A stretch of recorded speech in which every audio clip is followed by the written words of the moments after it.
اپنے رب کی طرف ہم لوٹ آئیں، وَأَنِيبُوا إِلَىٰ رَبِّكُمْ وَأَسْلِمُوا لَهُ مِن قَبْلِ أَن يَأْتِيَكُمُ الْعَذَابُ ثُمَّ لَا تُنصَرُونَ، اور تم لوٹ آؤ اپنے رب کی طرف اور اس کے تابع فرما ہو جاؤ قبل اس کے کہ اللہ تعالیٰ کا عذاب تم پر آ جائے، پھر تمہاری کوئی مدد نہ کی جائے گی۔ وَاتَّبِعُوا أَحْسَنَ مَا أُنزِلَ إِلَيْكُم مِّن رَّبِّكُمْ، اور تم اتباع کرو اس بہترین بات کی جو تمہاری طرف تمہارے رب کی طرف سے جو ہے وہ اتاری گئی، من قبل ان یاتیکم العذاب بغتۃ، قبل اس کے کہ تمہارے اوپر عذاب اچانک آ جائے، وانتم لا تشعرون، اور تمہیں شعور بھی نہ ہو، ان تقول نفس یا حسرۃ علی ما فرطت فی جنب اللہ وان کنت لمن الساخرین، اور اس کے آنے کے بعد انسان یہ کہتا پھرے کہ ہائے افسوس، ہائے ندامت، جو میں نے اپنے رب کے بارے میں، اللہ کے بارے میں کوتاہی کی، میں نے اس کا خیال نہیں رکھا، اور میں تو کبھی سنجیدہ ہوا ہی نہیں اللہ کے بارے میں، اپنے دین کے بارے میں، عبادات کے بارے میں، اور میں نے سب کو جو ہے وہ مذاق کا ہی نشانہ بنایا اور بالکل عدم سنجیدگی کا مظاہرہ کیا۔ اس وقت وہ افسوس کرے، اس وقت کے آنے سے پہلے پہلے ہمیں اپنے آپ کو سدھار لینا چاہیے۔ اور پھر مزید فرمایا او تقول لو ان اللہ ہدانی لکنت من المتقین، یا وہ یہ کہے کہ اگر اللہ مجھے ہدایت دے دیتا تو میں متقین میں سے ہو جاتا، بجائے اس کے کہ اپنی غلطی تسلیم کرنے کے، اپنی کوتاہی ماننے کے،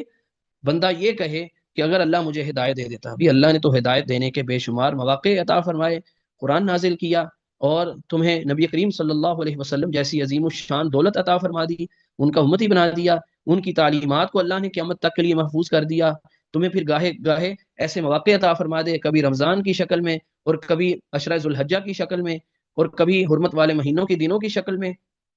تو یہ اللہ تعالیٰ کی طرف سے مہربانیاں ہی تو تھیں۔ پھر دن بھر میں 5 نمازیں فرض کر کے کہ تم بار بار لوٹتے رہو اپنے رب کی طرف، اور پھر جمعہ کی شکل میں، پھر رمضان سے رمضان کی شکل میں، یہ اللہ تعالیٰ کا ہمارے ساتھ ہدایت کا ہی تو ارادہ تھا۔ لیکن جب انسان جو ہے وہ اس سے فائدہ نہیں اٹھاتا، اور پھر بجائے توبہ کرنے کے پھر وہ یہ کہے، تو سوائے افسوس کے، ندامت کے، اس کے ہاتھ تو کچھ نہیں آئے گا، اور یہ کہے گا کہ اگر اللہ مجھے ہدایت دے دیتا تو میں متقین میں سے ہو جاتا۔ او تقول حين ترى العذاب لو ان لي كرة فاكون من المحسنين، یا وہ یہ کہے گا کہ جب عذاب کو اپنے سامنے دیکھ لے گا، اگر ایک بار اللہ تعالیٰ مجھے موقع دے دینا، ایک مجھے موقع مل جائے تو میں نیکوکاروں میں سے ہو جاؤں گا۔ لیکن اللہ تعالیٰ کیا فرماتے ہیں، بلا قد جاءتک آیاتی فکذبت بها واستکبرت وکنت من الکافرین، کیوں نہیں، تیرے پاس ہماری آیات آ چکی تھیں، یہ سب آج جو تیرے ساتھ ہو رہا ہے، ایسا نہیں ہے کہ تجھے موقع نہیں دیا گیا تھا، ایسا نہیں ہے کہ تجھے ایسی کوئی بات پہنچی نہیں تھی، بلکہ میری آیات تیرے پاس پہنچ چکی تھی، لیکن ان کے پہنچ جانے کے بعد بھی تو نے ان کے ساتھ تکذیب کی روش اختیار کی، اور تو نے تکبر کیا، اور تو کافروں میں سے ہو گیا، یعنی ناشکروں میں سے ہو گیا یا کافروں میں سے ہو گیا۔ تو اس لیے اللہ سبحانہ و تعالیٰ سے پہلے ہم یہ دعا کرتے ہیں کہ اللہ تعالیٰ ہمیں ایمان کی سلامتی کے ساتھ، عافیت کے ساتھ، امن و امان کے ساتھ، رزق کی فراوانی کے ساتھ، اور اپنی طرف سے رحمتوں کی برکھا کے ساتھ ماہ رمضان کی دولت ہمیں عطا فرمائے،